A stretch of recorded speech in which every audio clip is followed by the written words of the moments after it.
இல்லாத நேரத்துல வந்து சண்டை போட்டுட்டு இருக்கீங்க. அறிவில்ல? ஒழுங்கு மரியாதையா வெளியே போயிடுங்க. இது வரைக்கும் நான் பொறுத்துட்டு இருந்த மாதிரி இதுக்கப்புறமா என்னால பொறுத்துட்டு இருக்க முடியாது. ஏண்டி உனக்கு கொஞ்சமாவது வெக்கம் மானம் சூடு சொரண ஏதாவது ஒண்ணு இருக்கா? ரெண்டாவது பொண்டாட்டின்னு சொல்றதுக்கே நீ வெக்கப்படணும். உன்னோட நிலைமை எல்லாம் எனக்கு வந்திருந்தா நான் என்னைக்கோ நாடுகிட்டு செத்துருப்பேன். நீ வெக்கம் இல்லாம இங்க வந்து நிக்கிறது மட்டும் இல்லாம இப்படி சொத்துல பங்கு வேணும்னு பிச்சை கட்டிக்கிட்டு இருக்க. ஒழுங்கு மரியாதையா போயிடு. சாரதா, நான் மறுபடியும் சொல்றேன், இங்க நின்னு சத்தம் போடாதீங்கன்னு.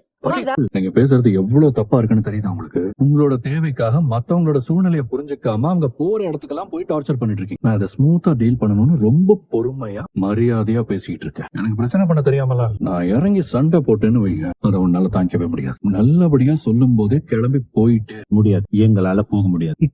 நீங்க கோவப்பட்டு அடிச்சு எங்களை என்ன வேணா பண்ணுங்க, ஒரு முடிவுக்கு வரலாம். என்னால என்ன பண்ண முடியுங்கிறத நான் பாக்க. இப்ப நான் எப்படி உங்க சிச்சுவேஷனை புரிஞ்சுக்க ட்ரை பண்றேனோ, தயவு செஞ்சு அவங்களையும் புரிஞ்சுக்கிட்டு உங்க டிமாண்ட்ஸ் வைங்க. உங்களுக்கு ஒரு நாள் வாங்க, அத ஒரே நிமிஷம் இருங்க.